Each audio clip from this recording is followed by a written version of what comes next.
अस्सलाम वालेकुम। मैं हूँ आपका दोस्त, आपका भाई सलमान, और आप देख रहे हैं मेरे YouTube channel haleem Zair education. आज हम इस वीडियो में एक्सेल के 30 ऐसे फंक्शंस को सीखेंगे। इन सारे 30 फंक्शंस को सीख के आप एक्सेल के एक्सपर्ट बन सकते हैं। तो चलिए एक एक को प्रैक्टिकली सीखते हैं। तो सबसे पहले नंबर पर जो फंक्शन है वो है सम फंक्शन। तो सबसे पहले हम सम फंक्शन को सीखते हैं। तो जिस तरह हम कैलकुलेटर की मदद से एडिशन, सब्ट्रैक्शन, मल्टीप्लिकेशन और डिवीजन करते हैं, तो इस तरह एक्सेल में एडिशन, सब्ट्रैक्शन, मल्टीप्लिकेशन और डिवीजन करने के लिए हम सम फंक्शन को यूज़ करते हैं। तो जिस तरह आप देख सकते हैं कि आपके सामने बहुत सारे टेबल्स हैं, तो इसकी मदद से हम कैलकुलेशन को सीखेंगे। तो सबसे पहले हम एडिशन को सीखते हैं कि हम सम के फंक्शन की मदद से एडिशन को किस तरह करेंगे। तो सबसे पहले आपने इस यहाँ पर इज इक्वल टू सम, फिर आपने शिफ्ट के साथ 9 प्रेस करके पैरेंथेसिस को स्टार्ट करना है। उनके बाद आपने एक वैल्यू 1 को सेलेक्ट करना है। वैल्यू 1 को सेलेक्ट करने के बाद आपने सिंपली प्लस शिफ्ट के साथ इक्वल टू साइन प्रेस करना है ताकि आप प्लस का सिंबल आ जाए। फिर आपने वैल्यू 2 को सेलेक्ट करना है। वैल्यू 2 को सेलेक्ट करने के बाद आपने ब्रैकेट को क्लोज करना है। क्लोज करने के बाद आपने सिंपली एंटर प्रेस करना है। तो ये आप देख सकते हैं कि आपके सामने आपका रिज़ल्ट आ गया। अब हम सब्ट्रैक्शन किस तरह करेंगे सम फंक्शन की मदद से। तो सब्ट्रैक्शन सीखने के लिए मैंने एक अलग टेबल बनाया है। तो सबसे पहले वही सम का फार्मूला हम यूज़ करेंगे, is equal to sum, brackets start करेंगे। ब्रैकेट स्टार्ट करने के बाद हम वैल्यू 1 को सेलेक्ट कर लेंगे। वैल्यू 1 को सेलेक्ट करने के बाद हम वैल्यू 2, यानी जिसको हमने माइनस करना है उनको हम सेलेक्ट कर लेंगे। पहले हम माइनस का साइन लगाएंगे। माइनस का साइन लगाने के बाद वैल्यू 2 को सेलेक्ट करेंगे। फिर इनके बाद हमने ब्रैकेट को क्लोज करना है। क्लोज करने के बाद आपने सिंपली एंटर प्रेस करना है। तो एंटर प्रेस करने के बाद ये आप देख सकते हैं कि आपका रिज़ल्ट आपके सामने आ गया। अब हम सीखते हैं मल्टीप्लिकेशन सम फार्मूला की मदद से। तो मल्टीप्लिकेशन के लिए वही formula, is equal to sum, bracket start, फिर वैल्यू 1 को सेलेक्ट करेंगे। वैल्यू 1 को सेलेक्ट करने के बाद आपने शिफ्ट के साथ ऐड प्रेस करना है। शिफ्ट के साथ ऐड प्रेस करने के बाद आपने वैल्यू 2 को सेलेक्ट करना है। उनको सेलेक्ट करने के बाद आपने सिंपली ब्रैकेट को क्लोज करना है। क्लोज करने के बाद आपने एंटर प्रेस करना है। तो ये आप देख सकते हैं कि 70 को 20 के साथ मल्टीप्लाई करने से ये वैल्यू आ जाता है। तो इस तरह आप मल्टीप्लिकेशन भी कर सकते हैं। अब डिवीजन करते हैं। तो वही formula, is equal to sum, bracket start, value 1, फिर डिवीजन साइन, फिर वैल्यू 2, फिर ब्रैकेट को क्लोज करेंगे। क्लोज करने के बाद आपने एंटर प्रेस करना है। तो ये आप देख सकते हैं कि 70 को 20 से डिवाइड करने से 3.5 आता है। तो इस तरह आप डिवीजन भी कर सकते हैं। अब अगर आपके साथ एक टेबल है, सपोज़ ये मेरा साथ एक टेबल है जिसमें बहुत सारे प्रोडक्ट्स के नेम्स है और उनके सामने इनके प्राइसेस है। अब अगर मैं चाहता हूँ कि इन सारे प्राइसेस से मैं टोटल प्राइस निकालना चाहता हूँ, तो इसके लिए मैं इज इक्वल टू साइन,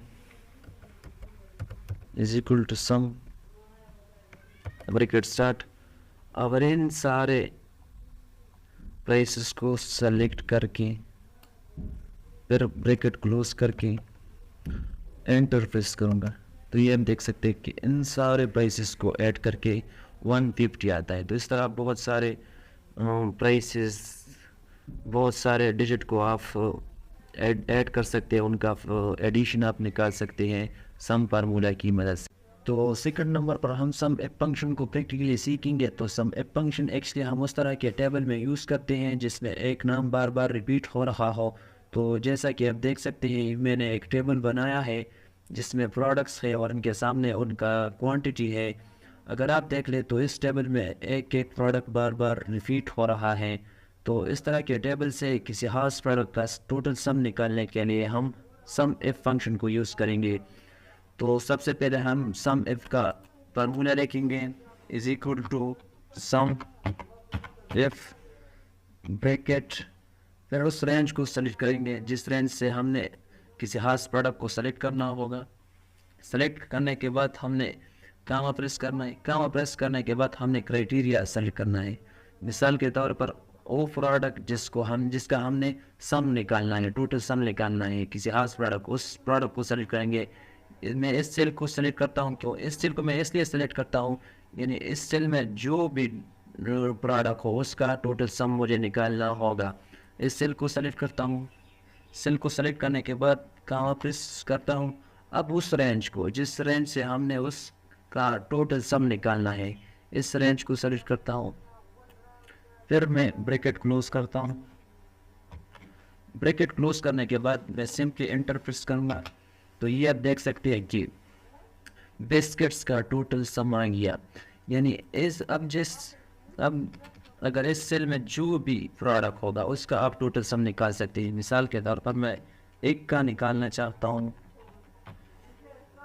तो ये आप देख सकते हैं कि एक का भी आ गया। तो इस तरह आप सम इफ फंक्शन का यूज़ कर सकते हैं। तो थर्ड नंबर पर हमारे साथ जो फंक्शन है वो है सम इफ्स। तो सम इफ्स फंक्शन बेसिकली हम उस तरह के टेबल में यूज़ करते हैं जहाँ पर मुख्तलिफ या मल्टीपल कंडीशंस हो। मिसाल के तौर पर ये मेरे साथ एक टेबल है जिसमें प्रोडक्ट है, रीजन है, सेल्स अमाउंट है। मिसाल के तौर पर अगर मैं किसी खास प्रोडक्ट का किसी खास रीजन से, किसी खास प्लेस से मैं उनका सेल्स अमाउंट देखना चाहता हूँ, तो इनके लिए मैं सम इफ्स का फंक्शन यूज़ करूँगा। कैसे, तो ये सीखते हैं। तो सबसे पहले मैं सम इफ्स फंक्शन का फार्मूला लिखूँगा। तो is equal to sum ifs brackets, फिर मैं उस रेंज को सेलेक्ट करूँगा। मिसाल को सम रेंज, जिस रेंज से मैंने उसका सम निकालना है, तो उस रेंज को सेलेक्ट करूँगा। रेंज को सेलेक्ट करने के बाद मैं सिंपली कामा प्रेस करूँगा। कामा प्रेस करने के बाद मैं रेंज 1, जिससे मैंने क्राइटेरिया 1 को सेलेक्ट करना है। मिसाल के तौर पर मैं इस प्रोडक्ट वाले रेंज को सेलेक्ट करूँगा। फिर मैं कामा प्रेस करूँगा। कामा प्रेस करने के बाद क्राइटेरिया 1, मिसाल के तौर पर मैं इस सेल को सेलेक्ट करूँगा। इस सेल को मैं इसलिए सेलेक्ट करूँगा क्योंकि इस सेल में जो भी प्रोडक्ट हो उनका सेल्स अमाउंट मैं देखना चाहता हूँ। मिसाल के तौर पर मैं इसको सेलेक्ट करता हूँ। फिर मैं कामा प्रेस करता हूँ। कामा प्रेस करने के बाद मैं रीजन, यानी जिस प्लेस से मैंने उनका सेल्स अमाउंट देखना है, मैं उस रीजन को सेलेक्ट करूँगा, उस लिस्ट को सेलेक्ट करूँगा। फिर मैं कामा प्रेस करूँगा। कामा प्रेस करने के बाद मैं इस सेल को सेलेक्ट करूँगा। इस सेल को इसलिए मैं सेलेक्ट करता हूँ क्योंकि इस सेल में जिस जगह का या जिस प्लेस का भी नाम हो उनका मैंने टोटल अमाउंट देखना है। तो इस सेल को मैं सेलेक्ट करता हूँ। फिर मैंने ब्रैकेट क्लोज करना है। क्लोज करने के बाद मैंने सिंपली ओके प्रेस करना है। तो ये आप देख सकते हैं कि बिस्किट्स का रेट पेशावर में कितना है, इतना। अगर मैं बिस्किट का रेट कराची में देखना चाहता हूँ तो कराची में भी मैं देख सकता हूँ। तो कराची में इतना है। तो इस तरह सम इफ्स फंक्शन का यूज़ कर सकते हैं। नंबर पर हम एवरेज सीखेंगे। तो जैसा कि आप देख सकते हैं कि मैंने एक टेबल बनाया है जिसमें मुख्तलिफ आइटम्स है और उनके प्राइसेस है। अब अगर मैं इन प्राइसेस का एवरेज प्राइस निकालना चाहता हूँ तो मैं किस तरह निकालूंगा। तो एवरेज निकालने के लिए हम एवरेज फंक्शन को यूज़ करेंगे। तो अब मैं इज इक्वल टू एवरेज का फार्मूला लिखूँगा, ब्रैकेट स्टार्ट करूँगा। स्टार्ट करने के बाद मैं उस प्राइसेस का लिस्ट सेलेक्ट करूँगा जिसका मैंने एवरेज निकालना है। फिर इनके बाद ब्रैकेट क्लोज करूँगा। क्लोज करने के बाद मैं एंटर प्रेस करूँगा। तो जैसा कि आप देख सकते हैं कि इन प्राइसेस का एवरेज प्राइस निकल आया। तो इस तरह आप किसी लिस्ट का, किसी चीज़ का आप एवरेज बहुत आसानी के साथ निकाल सकते हैं। फिफ्थ नंबर पर हम एवरेज इफ फंक्शन को सीखेंगे। तो एवरेज फंक्शन बेसिकली हम उस तरह के टेबल में यूज़ करते हैं जिसमें हमने टोटल टेबल का नहीं बल्कि उस टेबल में से किसी खास प्रोडक्ट का या किसी खास चीज़ का हमने एवरेज निकालना है। तो उसके लिए हम सम एवरेज एफ फंक्शन को यूज़ करेंगे। तो एवरेज फंक्शन को यूज़ करने के लिए हम पहले उस सेल को सेलेक्ट करेंगे जिस सेल में हमने एवरेज को निकालना है किसी खास प्रोडक्ट का या किसी खास आइटम का। तो सबसे पहले हम फार्मूला को लिखते हैं एवरेज एफ का is equal to average if, bracket को स्टार्ट करेंगे। स्टार्ट करने के बाद हम उस रेंज को सेलेक्ट करेंगे जिस रेंज से हमने किसी खास प्रोडक्ट को सेलेक्ट करना होगा। सेलेक्ट करने के बाद उस रेंज को हम कामा प्रेस करेंगे। कामा प्रेस करने के बाद हम क्राइटेरिया को सेलेक्ट करेंगे। मैं इस वाले सेल को सेलेक्ट करता हूँ क्योंकि इस सेल में जो भी आइटम हो उनका मेरे एवरेज निकालना है। तो इस सेल को सेलेक्ट करता हूँ, पिन के बाद कामा प्रेस करता हूँ। कामा प्रेस करने के बाद मैं उस रेंज को सेलेक्ट करूँगा जिस रेंज का मेरा एवरेज निकालना है। उस स्पाइसेस का जो लिस्ट है उसको सेलेक्ट करूँगा। फिर मैं ब्रैकेट क्लोज करूँगा। क्लोज करने के बाद मैं सिंपली एंटर प्रेस करूँगा। तो ये आप देख सकते हैं कि मिल्क का एवरेज आपने निकाल दिया इस लिस्ट से। तो इस तरह आप एवरेज एफ फंक्शन का यूज़ कर सकते हैं बहुत आसानी के साथ। पर हम काउंट फंक्शन को सीखेंगे। तो जैसे कि आप देख सकते हैं कि ये मेरे साथ एक लिस्ट है। अगर मैं इस लिस्ट को काउंट करना चाहता हूँ तो मैं काउंट फंक्शन की मदद से बहुत आसानी से इसको काउंट कर सकता हूँ। तो सबसे पहले मैं काउंट फंक्शन का फार्मूला लिखूँगा is equal to count bracket start. फिर इस लिस्ट को सेलेक्ट करूँगा। सेलेक्ट करने के बाद मैं सिंपली ब्रैकेट क्लोज करूँगा। क्लोज करने के बाद एंटर प्रेस करूँगा। तो ये आप देख सकते हैं कि इस लिस्ट को हमने काउंट किया। तो काउंट फंक्शन की मदद से आप डाटा को काउंट कर सकते हैं। नंबर पर हम काउंट एफ फंक्शन को सीखते हैं। तो काउंट एफ फंक्शन बेसिकली उस तरह के टेबल में हमें ज़रूरत होती है जहाँ पर एक नाम बार बार रिपीट हो रहा है। तो जैसा कि आप देख सकते हैं ये मैंने एक टेबल बनाया है जहाँ पर आप देख सकते हैं कि एक नाम बार बार रिपीट हो रहा है।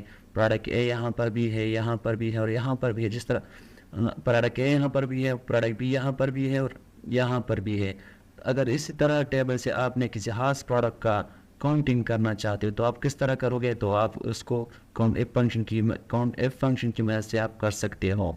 मिसाल के तौर पर हम करते हैं काउंट एफ फंक्शन का फार्मूला लिखते हैं is equal to count if, bracket को स्टार्ट करते हैं।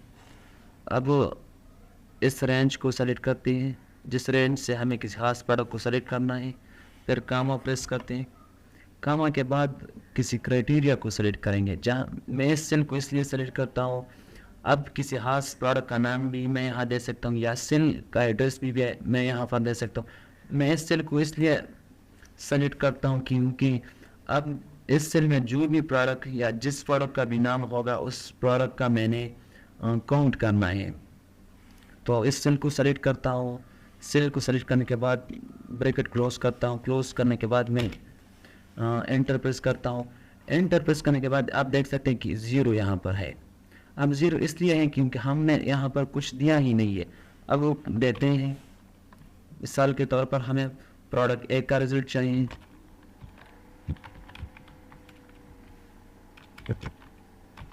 तो आप देख सकते हैं कि इस लिस्ट में प्रोडक्ट ए 3 बार आया है। आप प्रोडक्ट बी का भी देख सकते हैं, सी का भी देख सकते हैं। तो इस तरह आप काउंट एफ फंक्शन का यूज़ कर सकते हैं। तो 8 नंबर पर हम काउंट एफ्स फंक्शन को सीखेंगे। तो काउंट एफ्स फंक्शन आप मल्टीपल कंडीशन के लिए यूज़ कर सकते हो। तो काउंट एफ और काउंट एफ्स में फ़र्क सिर्फ इतना है कि काउंट एफ आप सिंगल कंडीशन के लिए यूज़ कर सकते हो और काउंट एफ्स आप मल्टीपल कंडीशन के लिए यूज़ कर सकते हो। अगर आप इस एग्जांपल को देख ले तो इस टेबल में हम किसी खास प्रोडक्ट को किसी खास डेट में उनकी कितनी क्वांटिटी सेल्ड आउट हो चुकी है उसको हम फाइंड करेंगे। तो इसको फाइंड करने के लिए हम काउंट एफ्स फंक्शन को सीखेंगे और इनको अप्लाई करेंगे। तो चलिए अप्लाई करते हैं। सबसे पहले उस वाले सेल में आ जाएंगे जहाँ पर हमने सोल्ड आउट क्वांटिटी उनका फाइंड करना है। उसमें काउंट एफ्स फंक्शन का फार्मूला लिखेंगे काउंट एफ्स, ब्रैकेट को स्टार्ट करेंगे। स्टार्ट करने के बाद क्राइटेरिया रेंज इस प्रोडक्ट वाले कॉलम को सेलेक्ट करेंगे जिससे हमने किसी खास प्रोडक्ट को सेलेक्ट करना है। इसको सेलेक्ट करेंगे, फिर कामा एंटर करेंगे। कामा के बाद क्राइटेरिया किसी खास प्रोडक्ट को सेलेक्ट करेंगे।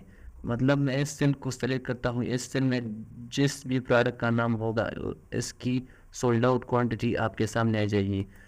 तो मैं इस सेल को सेलेक्ट करता हूँ, इसके बाद कामा प्रेस करता हूँ। कामा के बाद मैं किस डेट वाले कॉलम को सेलेक्ट करता हूँ। कॉलम के बाद मैं कामा प्रेस करता हूँ और अब किसी हर डेट को सेलेक्ट करता हूँ। इसको सेलेक्ट करने के बाद मैं ब्रैकेट को क्लोज करता हूँ। क्लोज करने के बाद मैं एंटर प्रेस करता हूँ। तो ये आप देख सकते हैं कि इस तारीख को 15 डेट को जनवरी में प्रोडक्ट ए इतनी क्वांटिटी सेल्ड आउट हो चुकी है, 1 क्वांटिटी। अगर मैं किसी दूसरे डेट को भी देख सकता हूँ, अगर मैं एक डेट को देखना चाहता हूँ तो मैं एक डेट का भी देख सकता हूँ। तो 1 डेट को 0 क्वांटिटी सेल्ड आउट हो चुकी है। अब अगर मैं 5 डेट का देखना चाहता हूँ तो 5 डेट को भी एक क्वांटिटी सोल्ड आउट हो चुकी है। तो इस तरह आप काउंट एक्स फंक्शन को एक्सेल में बहुत आसानी के साथ यूज़ कर सकते हो। नंबर पर हम एफ फंक्शन को सीखेंगे। तो एफ फंक्शन बहुत ज़्यादा इस्तेमाल होने वाला फंक्शन है। इसकी मदद से आप कंडीशन को पुट कर सकते हैं ट्रू या फॉल्स की। जैसा कि आप देख सकते हैं, ये मैंने स्टूडेंट रिज़ल्ट टेबल एक बनाया है जिसमें स्टूडेंट्स के नेम्स हैं, उनके एज है, उनके अपटेन मार्क्स है, टोटल मार्क्स है। और सबसे आखिर में हमने उन स्टूडेंट्स का रिज़ल्ट निकालना है जिन्होंने एग्ज़ाम को दिया है और कि ये स्टूडेंट्स पास है या फेल है। तो रिज़ल्ट को निकालने के लिए हम इफ फंक्शन को यूज़ करेंगे। तो सबसे पहले उसी कॉलम में आएंगे जहाँ पर हमने रिज़ल्ट निकालना है।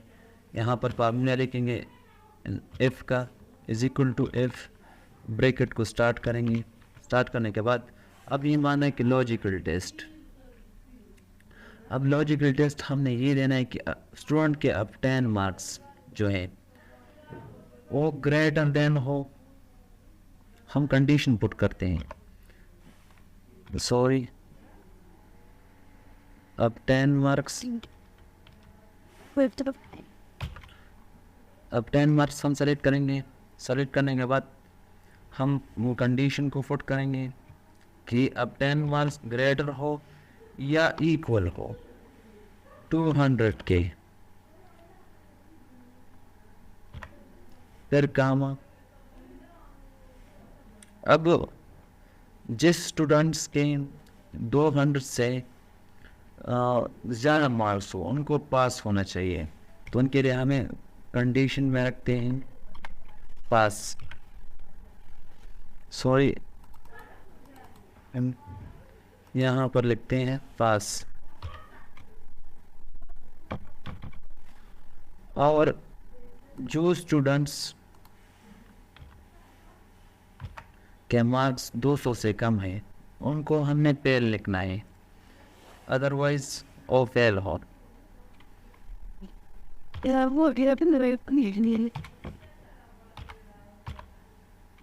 डबल कोट्स में क्लोज करते हैं और ब्रैकेट भी क्लोज करते हैं और सिंपली एंटर प्रेस करते हैं।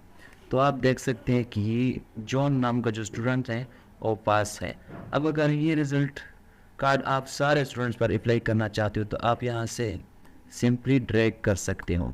तो आप देख सकते हैं कि इनमें सिर्फ एक ही स्टूडेंट फेल है, बाकी सब स्टूडेंट्स पास है। तो इस तरह आप इफ़ कंडीशन को यूज़ कर सकते हो। तो 10 नंबर पर हम VLOOKUP फंक्शन को सीखेंगे। तो VLOOKUP फंक्शन हम उस तरह के टेबल में यूज़ करते हैं जहाँ पर बहुत सारा ह्यूज अमाउंट में डाटा हो, जहाँ पर हमने किसी एक फील्ड को सेलेक्ट करके उस फील्ड की मदद से उस डेटा को सर्च करना होता है या उसको फाइंड करना होता है उस टेबल के डेटा को। तो हम किस तरह VLOOKUP फंक्शन को यूज़ करेंगे, तो चलिए ये सीखते हैं प्रैक्टिकली। तो सबसे पहले मैं इस फर्स्ट रो को कॉपी करता हूँ और यहाँ पर पेस्ट करता हूँ ताकि हमारा वक्त बच जाए, और यहाँ पर एक बॉर्डर क्रिएट करता हूँ। ऑल बॉर्डर्स क्लिक करता हूँ। मतलब मैं यहाँ पर जिस स्टूडेंट का आईडी भी लिखूँगा उसका रिजल्ट इसके सामने आ जाएगा सर्च की मदद से। तो इसको भी लुकअप फंक्शन कहते हैं। तो इसको प्रैक्टिकली करते हैं।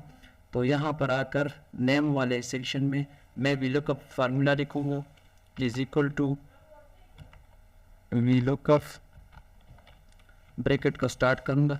अब लुकअप वैल्यू में सेलेक्ट करूँगा जिस वैल्यू से मैंने सर्च करना है यहाँ पर।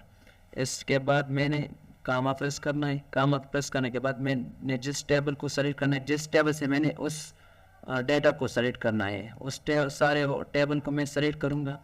इसके बाद मैं कामा प्रेस करूँगा। अब कॉलम नेम जिस कॉलम में है, यानी ये फर्स्ट कॉलम है और ये टेबल का सेकंड कॉलम है, तो यहाँ पर मैं 2 लिखूँगा। 2 लिखने के बाद मैं कामा प्रेस करूँगा और यहाँ पर पाल्स सेलेक्ट करूँगा। पाल्स इसलिए सेलेक्ट करता हूँ कि ताकि एग्जैक्ट वही डेटा मुझे चाहिए। और इसके बाद मैं ब्रैकेट क्लोज करूँगा। क्लोज करने के बाद मैं सिंपली एंटर प्रेस करूँगा। तो ये अब कुछ एरर दिखाई दे रहा है। इसके बाद मैं ये वाला डेटा फिर से कॉपी करता हूँ। कॉपी करने के बाद सिंपली एंटर यहाँ पर भी पेस्ट करता हूँ और यहाँ पर भी पेस्ट करता हूँ। इसके बाद मैं यहाँ पर 2 के बजाय 3 लिखूँगा, एंटर प्रेस करूँगा और यहाँ इसके बजाय 2 के बजाय मैं यहाँ 4 लिखूँगा और एंटर प्रेस करूँगा। अब इस वाले सेल में मैं जिस स्टूडेंट का आईडी भी लिखूँगा तो उसका रिजल्ट मेरे सामने आ जाएगा। फॉर एग्जांपल मैं 102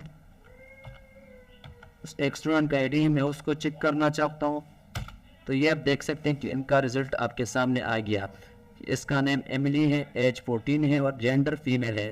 तो इस तरह आप 4 स्टूडेंट्स का डाटा भी आप देख सकते हैं। फॉर एग्जांपल मैं 101 का डाटा देखना चाहता हूँ तो ये आप देख सकते हैं कि उनका नाम जॉन है, एज 15 है और मेल है।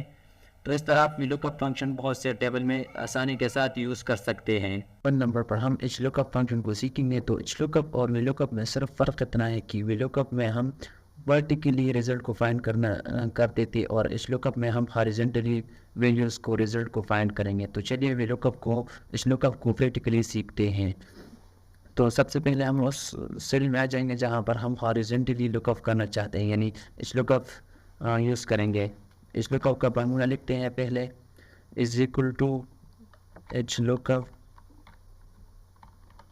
ब्रैकेट स्टार्ट करेंगे। स्टार्ट करने के बाद हम लुकअप वैल्यू सेलेक्ट करेंगे। यहाँ पर इस सेल को सेलेक्ट करता हूँ, इसलिए इस सेल को सेलेक्ट करता हूँ क्योंकि इस सेल में जिस स्टूडेंट का नाम भी होगा उसका रिजल्ट हमें चाहिए। तो इसके बाद फिर कामा प्रेस करता हूँ। कामा प्रेस करने के बाद सारे टेबल को सेलेक्ट करूँगा, फिर कामा के बाद वहाँ पर इस वी लुकअप में हम यहाँ पर कॉलम इंडेक्स नंबर देते थे और यहाँ पर हम रो इंडेक्स नंबर देंगे। तो हमें टोटल स्कोर चाहिए, तो टोटल स्कोर कौन सी रो पर है, तो 7 रो पर है और 1 2 3 4 5 6 7। तो यहाँ पर हम 7 रो देंगे, फिर कामा प्रेस करेंगे।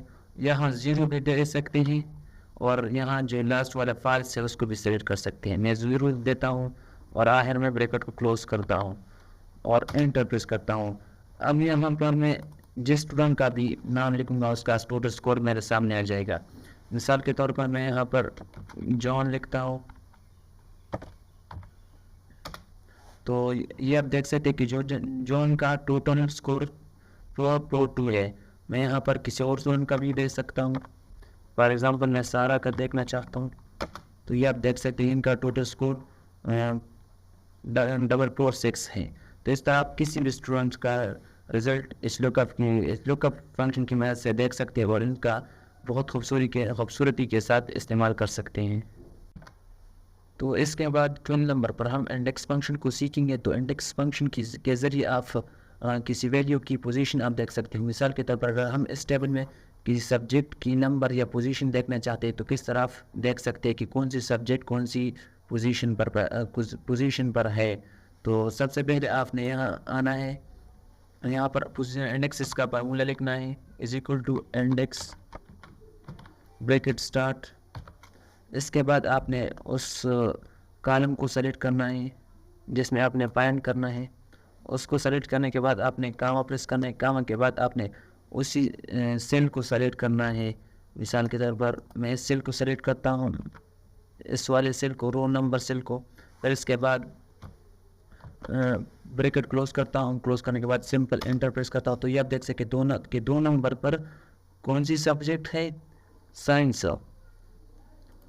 अगर इसके बाद आप किसी दूसरे का आप देख सकते हो, तो 3 नंबर पर मैं देखना चाहता हूँ, 3 नंबर पर इंग्लिश है। तो इस तरह इंडेक्सेस का फंक्शन आप बहुत आसानी के साथ यूज़ कर सकते हो।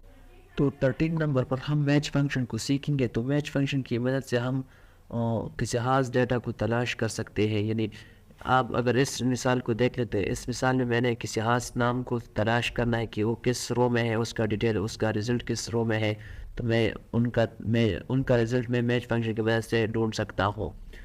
मिसाल के तौर पर मैं उस सेल को सेलेक्ट करूँगा जहाँ पर मैंने फार्मूला लिखना है is equal to match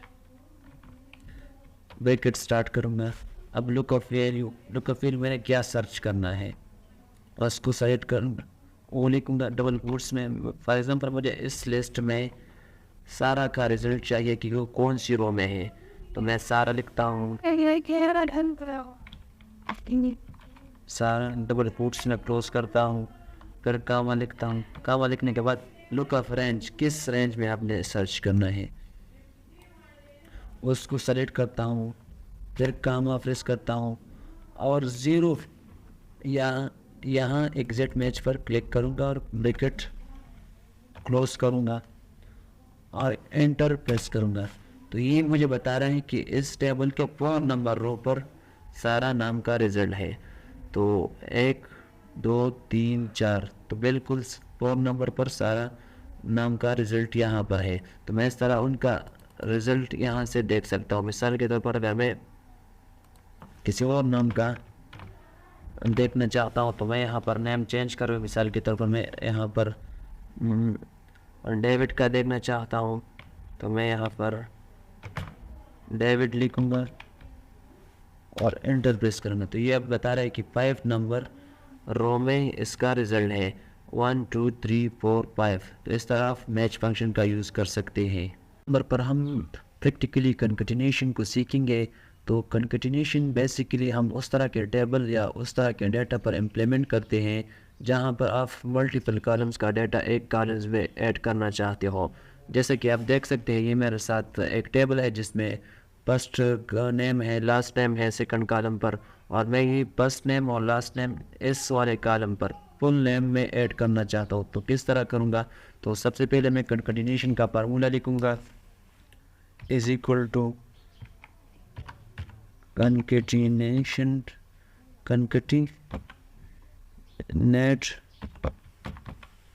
bracket को स्टार्ट करूँगा। फिर फर्स्ट कॉलम का डाटा सेलेक्ट करूँगा, फिर कामा प्रेस करूँगा। कामा प्रेस करने के बाद सेकंड जो कि लास्ट नेम का कॉलम है उसको सेलेक्ट करूँगा। फिर इसके बाद ब्रैकेट क्लोज करूँगा। क्लोज करने के बाद सिंपल एंटर प्रेस करूँगा। तो ये आप देख सकते हैं कि 2 कॉलम्स का डाटा एक ही कॉलम में आ गया। अगर आप इस तरह सारे डाटा पर इम्प्लीमेंट करना चाहते हो तो आप सिंपली ड्रैग कर सकते हो, ये सारे पर इम्प्लीमेंट होगा। अगर आप देख लें तो इनमें स्पेस ही नहीं है। अगर आप स्पेस लाना चाहते हो तो आप बहुत आसानी के साथ स्पेस भी दे सकते हो। बस डाटा के बाद आप सिंपली डबल कोट्स लगाएंगे और फिर कामा लगाएंगे और फिर डबल कोट्स में सिंपली आप स्पेस की तादाद दे सकते हैं। मसलन आप एक स्पेस दे सकते हो, 2 स्पेस दे सकते हो, जितनी आपकी मर्ज़ी है आप दे सकते हो। और इसके बाद सिंपल इंटरफेस करेंगे तो ये आप देख सकते हैं कि इनके माबैन स्पेस आ गया। अब अगर आप सारों में स्पेस लाना चाहते हो तो हम सिंपली ड्रैग कर सकते हो। तो ये आप देख सकते हैं कि सारे नेम्स में स्पेस आ गया। तो इस तरह आप कंकैटिनेशन को बहुत आसानी के साथ सीख भी सकते हो और यूज़ भी कर सकते हो। तो 15 नंबर पर हम लिफ्ट फंक्शन को सीखेंगे। लिफ्ट फंक्शन की मदद से आप किसी स्ट्रिंग को एक्सट्रैक्ट कर सकते हैं। मिसाल के तौर पर ये हमारे साथ एक टेबल है जिसमें प्रोडक्ट नेम है, इसको मैंने एक्सट्रैक्ट करना है। एक्सट्रैक्ट मीन्स इसमें से किसी इस लेफ्ट साइड से 5 कैरेक्टर्स ये सेलेक्ट करेगा। इसके बाद मैं ब्रैकेट को क्लोज करता हूँ। क्लोज करने के बाद मैं सिंपली एंटर प्रेस करता हूँ, तो ये आप देख सकते हैं कि सिंपली लेफ्ट साइड से इसने 5 कैरेक्टर्स सेलेक्ट किए, 1 2 3 4 5, बाकी को इग्नोर किया। अब अगर ये फंक्शन हम सारों पर अप्लाई करना चाहते तो यहाँ से ड्रैग कर सकते हैं। सॉरी, यहाँ से ड्रैग करेंगे तो ये आप देख सकते हैं कि सारों से एक्सट्रैक्टेड फंक्शन कैलकुलेट हो गए। तो इस तरह आप लेफ्ट फंक्शन भी यूज़ कर सकते। 16 नंबर पर हम राइट फंक्शन को सीखेंगे।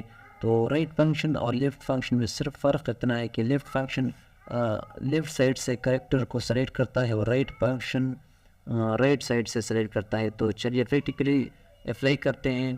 तो सबसे पहले हम राइट फंक्शन का फार्मूला लिखेंगे, is equal to right bracket start, फिर उस नेम को सेलेक्ट करना है जिसको हमने एक्सट्रैक्ट करना है, फिर कामा प्रेस करेंगे। कामा प्रेस करने के बाद हम कैरेक्टर्स की रेंज देंगे। मिसाल के तौर पर मुझे 5 चाहिए, फिर ब्रैकेट क्लोज करेंगे।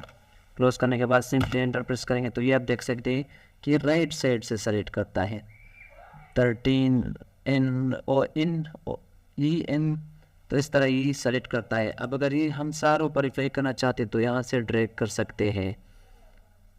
तो इस तरह आप राइट फंक्शन और लेफ्ट फंक्शन दोनों का यूज़ इस्तेमाल कर सकते हैं। 17 नंबर पर हम लेंथ फंक्शन को सीखेंगे। तो लेंथ फंक्शन की मदद से आप किसी स्ट्रिंग का लेंथ मालूम कर सकते हैं बहुत आसानी के साथ। तो चलिए प्रैक्टिकली अप्लाई करते हैं। तो सबसे पहले हम उस सेल में आएंगे जिस सेल में हमने लेंथ फाइंड करना है। तो उस सेल में हम लेंथ का फार्मूला लिखेंगे, इज इक्वल टू लेंथ, फिर ब्रैकेट स्टार्ट करेंगे। स्टार्ट करने के बाद उस स्ट्रिंग को सेलेक्ट करेंगे, उस टेक्स्ट डाटा को या डिजिट डाटा चाहे जो भी कुछ हो आप उसको सेलेक्ट करेंगे। उसको सेलेक्ट करने के बाद ब्रैकेट क्लोज करेंगे। क्लोज करने के बाद आप सिंपली एंटर प्रेस कर सकते हैं। तो ये हम देख सकते हैं कि जो फर्स्ट स्ट्रिंग है इसकी लेंथ कितनी है, 15। अब तो ये स्पेसिस भी काउंट करता है, तो ये स्पेसिस भी काउंट करता है, तो इसलिए इसकी जो लेंथ है वो 15 बन रहा है। तो अगर आप सारों का मालूम करना चाहते हो तो आप सिंपली यहाँ से ड्रैग कर सकते हो और आप सारे स्ट्रिंग्स का लेंथ मालूम कर सकते हो बहुत आसानी के साथ। तो 18 नंबर पर हम अपर फंक्शन को सीखेंगे। अगर हमारे पास लोअर केस का डाटा है और हमें वो डाटा अपर केस में चाहिए तो हम बहुत आसानी के साथ उस डाटा को अपर केस में तब्दील कर सकते हैं। तो सबसे पहले आप उस सेल में आ जाएंगे जिस सेल में आपने तब्दील करना है। अब इस सेल में अपर केस का फार्मूला लिखेंगे, is equal to upper bracket start. अब वो टेक्स्ट सेलेक्ट करेंगे जो कि लोअर केस में है, इसको सेलेक्ट करेंगे। सेलेक्ट करने के बाद आपने ब्रैकेट क्लोज करना है। क्लोज करने के बाद आपने सिंपली शिफ्ट एंटर प्रेस करना है। एंटर प्रेस करने के बाद ये आप देख सकते हैं कि आपका डाटा अपर केस में तब्दील हो गया। अगर आप सारों पर ट्रैक करना चाहते तो सिंपली यहाँ से आपने ड्रैग करोगे। तो इस तरह आप देख सकते हैं कि सारा डाटा अपर केस में तब्दील हो गया। तो अपर केस आप इस तरह अप्लाई कर सकते हैं एक्सेल में। 19 नंबर पर हम लोअर फंक्शन को सीखेंगे। तो लोअर फंक्शन बेसिकली उस तरह टेबल या उस तरह डाटा पर अप्लाई होता है। मिसाल के तौर पर अगर आपके पास कुछ डाटा है और वो डाटा अपर केस में है और आप उसे लोअर केस में तब्दील करना चाहते हैं तो आप लोअर फंक्शन के साथ कर सकते हैं। मिसाल के तौर पर ये मेरे साथ कुछ डाटा है जो कि अपर केस में है और मैं उसे लोअर केस में तब्दील करना चाहता हूँ। तो मैं सबसे पहले उस सेल में आऊँगा जिस सेल में मैंने तब्दील करना है। तो सबसे पहले लोअर फंक्शन लिखूँगा, is equal to lower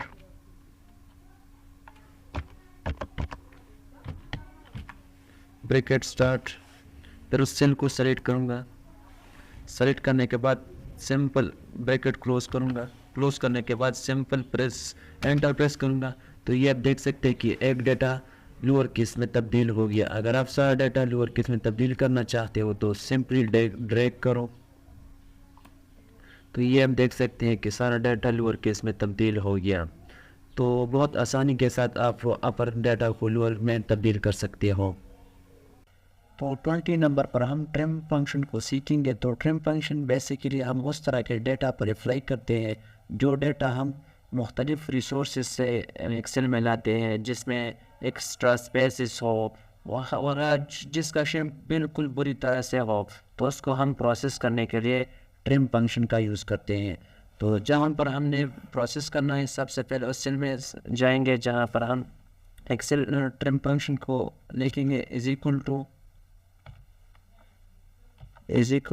trim, bracket को स्टार्ट करेंगे, फिर उस डाटा को सेलेक्ट करेंगे जिसको हमने प्रोसेस करना है, टिक करना है, फिर ब्रैकेट को क्लोज करेंगे। क्लोज करने के बाद एंटर प्रेस करेंगे। तो ये आप देख सकते हैं कि जो फर्स्ट सेल वाला डाटा था ये प्रोसेस हो गया, इससे एक्स्ट्रा स्पेसेस ख़त्म हो गए। अगर आप सारे डाटा से एक्स्ट्रा स्पेसेस ख़त्म करना चाहते हो तो आप इस तरह ड्रैग कर सकते हो और स्पेसेस आप ख़त्म कर सकते हो। तो इस तरह आप ट्रिम फंक्शन का बहुत खूबसूरती से इस्तेमाल कर सकते हो। तो 21 नंबर पर हम डेट फंक्शन को सीखेंगे।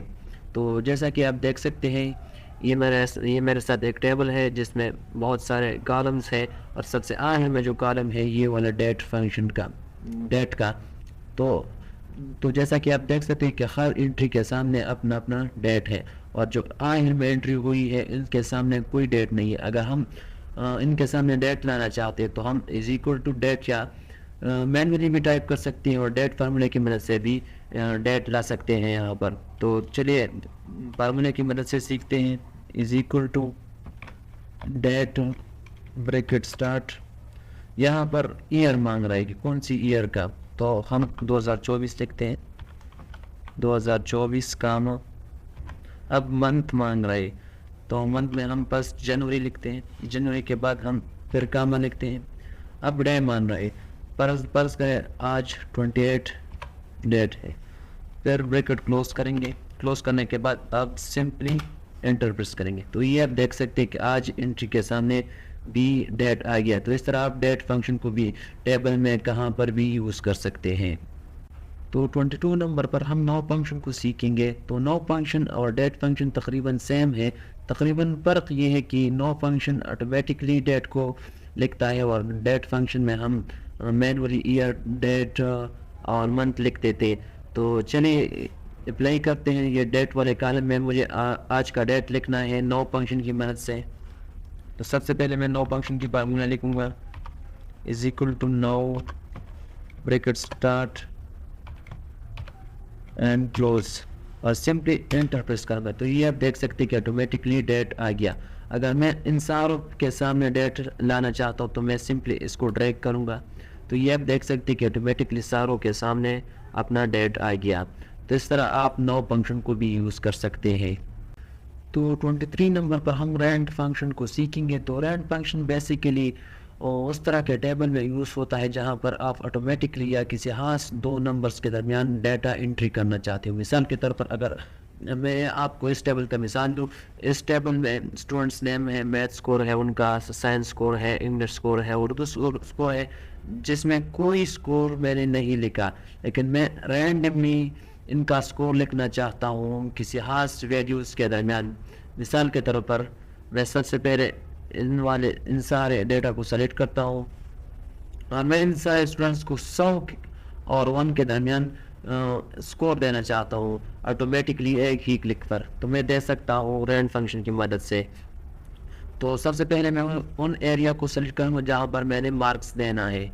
तो सेलेक्ट किया, सेलेक्ट करने के बाद रैंड का फंक्शन लिखेंगे, is equal to rand bracket start करेंगे, क्लोज करेंगे, फिर शिफ्ट के साथ ऐड प्रेस करेंगे, फिर स्टार्ट करेंगे। स्टार्ट करने के बाद 100 लिखेंगे क्योंकि मैं मार्क्स 100 के दरमियान देना चाहता हूँ, 100 और 1 के दरमियान देना चाहता हूँ। इनके बाद माइनस प्रेस करूँगा। माइनस प्रेस करने के बाद मैं 1 लिखने के बाद मैं ब्रैकेट क्लोज करता हूँ। क्लोज करने के बाद मैं प्लस का साइन लिखता हूँ, प्लस में 1 लिखता हूँ, फिर मैं एंटर प्रेस करता हूँ। तो ये आप देख सकते हैं कि एक वैल्यू तो आ गई। अगर मैं वैल्यू सारे टेबल में अप्लाई करना चाहता हूँ तो सारे टेबल में भी अप्लाई कर सकता हूँ। तो ये लेके तो ये आप देख सकते हैं कि एक ही क्लिक पर सारे स्टूडेंट्स को मार्क्स प्रोवाइड हो गए। तो इस तरह आप रैंक फंक्शन की मदद से डेटा एंट्री ऑटोमेटिकली कर सकते हो। और 24 नंबर पर हम राउंड फंक्शन को सीखेंगे। राउंड फंक्शन वैल्यूज़ को रीडेबल बनाता है, मतलब इजी करता है। अगर आप इन वैल्यूज़ को देखें तो ये इजी नहीं है अंडरस्टैंड करने में के लिए। तो इसको समझने के लिए हम राउंडेड फंक्शन को यूज़ करते हैं। तो चलिए प्रैक्टिकली राउंड फंक्शन को कंपेयर करते हैं इनके साथ। Is equal to round round function पहले हम लिखेंगे, ब्रैकेट स्टार्ट करेंगे। स्टार्ट करने के बाद इस वाले सेल को सेलेक्ट करेंगे। सेलेक्ट करने के बाद मैं कहाँ प्रेस करता हूँ, कहाँ प्रेस करने के बाद मैं एक वैल्यू, दो वैल्यूज़ भी दे सकता हूँ।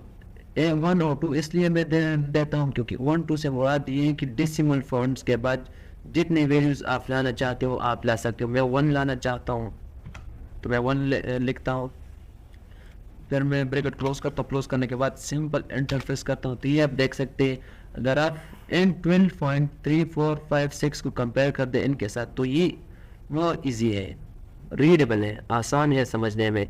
तो इसको राउंडेड नंबर्स कहते हैं।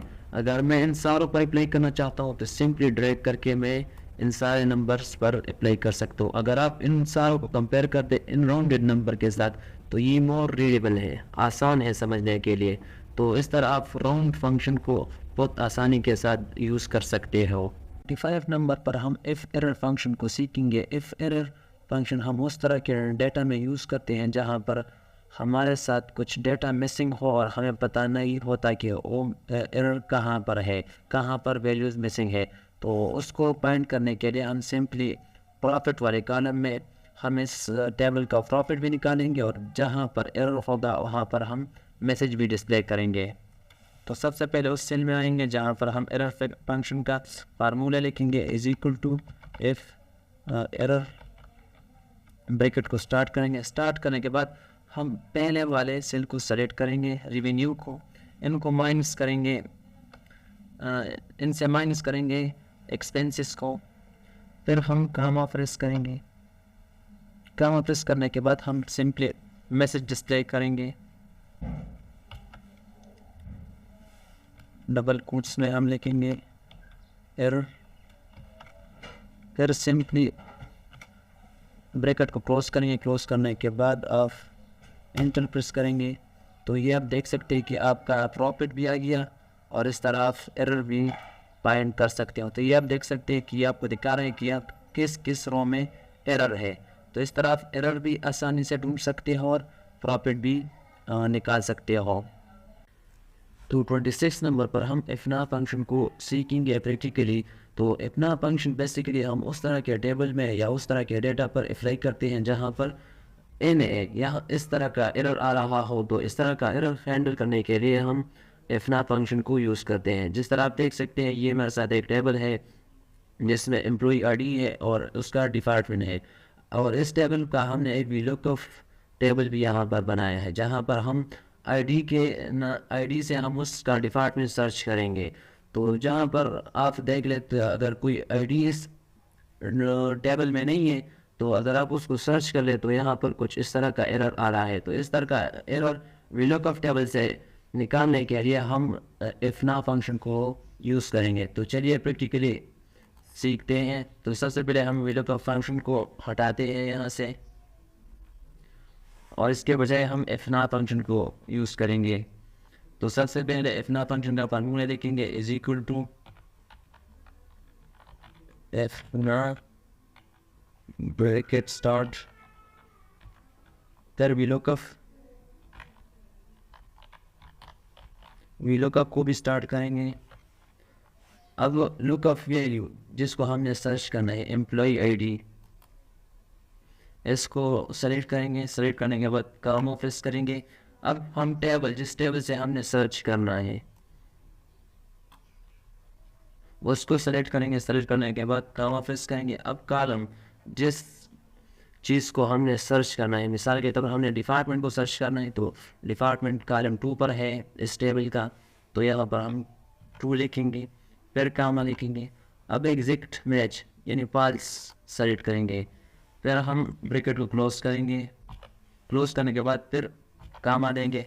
अब हम डबल कोट्स में एक मैसेज को डिस्प्ले करेंगे कि इस इन एरर के बजाय वो मैसेज डिस्प्ले हुआ। मिसाल के तौर पर हम डिपार्टमेंट नॉट फाउंड ये डिस्प्ले हो, और फिर आखिर में ब्रैकेट को क्लोज करेंगे। तो ये हम देख सकते हैं कि जो आईडी इस टेबल में नहीं होगा उसके बजाय, उस एरर के बजाय ये मैसेज डिस्प्ले होगा। अब अगर कोई इसमें होगा तो उसका डिपार्टमेंट शो करेगा। अब अगर कुछ आईडी नहीं होगा तो उसके बजाय डिपार्टमेंट नॉट शो या नॉट फाउंड का मैसेज आपके सामने आ जाएगा। तो इस तरह आप अपना या इन एरर को ख़त्म कर सकते हैं बहुत आसानी के साथ। तो 27 नंबर पर हम टेक्स्ट फंक्शन को सीखेंगे।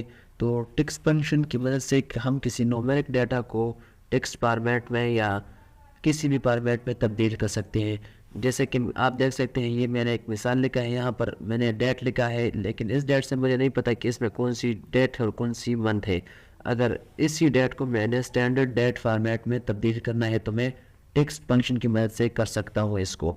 तो सबसे पहले मैं टेक्स्ट फंक्शन का फार्मूला लिखूँगा। जिस सेल मैंने चेंज करना है उस सेल में is equal to text, bracket को स्टार्ट करूँगा। अब वैल्यू को सेलेक्ट करूँगा, यानी मैंने इस डेट को सही डेट फॉर्मेट में तब्दील करना है। इस डेट को सेलेक्ट करूँगा, फिर कामा लिखूँगा। कामा लिखने के बाद में डबल कोट्स से मैं लिखूँगा डेट है, डबल डी, डबल एम और डबल वाई, फिर डबल कोट क्लोज करूँगा और सिंपली ब्रैकेट भी क्लोज करूँगा। इसके बाद एंटर प्रेस करूँगा। तो ये आप देख सकते हैं कि सिंपली डेट फॉर्मेट में ये तब्दील हो गया। अगर मैं यहाँ पर लिखता हूँ डेट तब्दील करता हूँ, मिसाल के तौर पर मैं यहाँ पर 2 लिखता हूँ, एंटर प्रेस करता हूँ, तो ये आप देख सकते हैं कि ये बिल्कुल इसी डेट में और इसी डेट में बहुत फ़र्क है। तो इस तरह आप किसी भी न्यूमेरिक डेटा का फॉर्मेट आप चेंज कर सकते हो स्टैंडर्ड फॉर्मेट से। तो 28 नंबर पर हम पाई फंक्शन को सीखेंगे। तो पाई फंक्शन की मदद से पाई की वैल्यू को हम फाइंड कर सकते हैं। कभी कभार हमें पाई की वैल्यू की ज़रूरत होती है किसी सेल में, तो इसके लिए हम पाई फंक्शन को यूज़ करते हैं। तो सबसे पहले हम उसी सेल में पाई फंक्शन को लिखते हैं, is equal to pi bracket start and close, और सिंपली एंटर प्रेस करेंगे। तो ये आप देख सकते हैं कि आपके सामने पाई की वैल्यू आ गई। तो इस तरह आप किसी भी सेल में पाई की वैल्यू को फाइंड कर सकते हो पाई फंक्शन की मदद से। तो 9 नंबर पर हम सॉर्ट फंक्शन को सीखेंगे। तो सॉर्ट फंक्शन की मदद से हम टेक्स्ट डाटा को, डिजिट्स को, डेसिमल को आप ascending descending, largest to smallest, smallest to largest data को आप सॉर्ट कर सकते हो। तो सबसे पहले आपने जिस डाटा को सॉर्ट करना है उसको आपने सेलेक्ट करना है। मिसाल के तौर पर मैंने इस टेक्स्ट डाटा को सॉर्ट करना है असेंडिंग आर्डर में, तो मैं सिंपली यहाँ से A to Z पर क्लिक करूँगा और इस सिलेक्शन एरिया वाले को सेलेक्ट करूँगा। तो ये आप देख सकते हैं कि ये असेंडिंग आर्डर में सॉर्ट हो गया। इस तरह आप नंबर्स को भी लार्जेस्ट टू स्मॉलेस्ट सॉर्ट कर सकते हो या स्मॉलेस्ट टू लार्जेस्ट सॉर्ट कर सकते हो। तो इस तरह आप यहाँ आएंगे और यहाँ पर लार्जेस्ट टू स्मॉलेस्ट पर क्लिक करेंगे और इंटायर सिलेक्शन पर आप क्लिक करेंगे। तो इस तरह आप देख सकते हैं कि सबसे पहला नंबर वो है जो सबसे ह्यूज था, मतलब 92 पहले, उनके बाद 90, 88, 87, 85 आ गया। तो इस तरह आप लार्जेस्ट टू स्मॉलेस्ट भी कर सकते हो। आपने डाटा को आप इजी तरीके से सॉर्ट कर सकते हो। तो 13 नंबर पर हम पावर फंक्शन को सीखेंगे। तो पावर फंक्शन ज़्यादातर मैथ्स में यूज़ होता है, तो आप पावर फंक्शन का यूज़ एक्सेल में भी कर सकते हो। तो जैसा कि मैंने लिखा है 2 पावर 3, 2 का पावर कैलकुलेट करने के लिए आप पावर फंक्शन का यूज़ कर सकते हैं। मिसाल के तौर पर अगर यहाँ पर है 2 पावर 3, तो 2 पावर 3 का इक्वल क्या होगा, तो आप पावर फंक्शन की मदद से आप इनका इक्वल निकाल सकते हैं। मिसाल के तौर पर हम पावर फंक्शन का फार्मूला पहले लिखेंगे, उस सेल में जहाँ पर हमने कैलकुलेट करना है is equal to power, bracket को स्टार्ट करेंगे, फिर यहाँ पर ओ लिखेंगे, उस नंबर लिखेंगे जिसका हमने पावर निकालना है। मिसाल के तौर पर मैंने 2 का निकालना है, और इस 2 के बाद हम कामा लिखेंगे, और कामा के बाद हम उस पावर वाली वैल्यू, मतलब यहाँ पर जो 3 है इसको लिखेंगे, पावर वाले वैल्यू को, इसके बाद ब्रैकेट क्लोज करेंगे और यहाँ पर एंटर प्रेस करेंगे तो 2 पावर 3 से 8 आता है। तो इस तरह आप किसी भी नंबर का पावर निकाल सकते हैं। मिसाल के तौर पर मैं 2 पावर 4 का इक्वल निकाल सकता हूँ यहाँ से, सिंपली यहाँ इस वैल्यू को चेंज करके 2 पावर 4 से 16 आता है। यहाँ से 3 पावर 4 चेक करना चाहता हूँ तो 3 पावर 4 से 81 आता है। तो इस तरह आप पावर फंक्शन का यूज़ भी बहुत आसानी के साथ एक्सेल में कर सकते हो।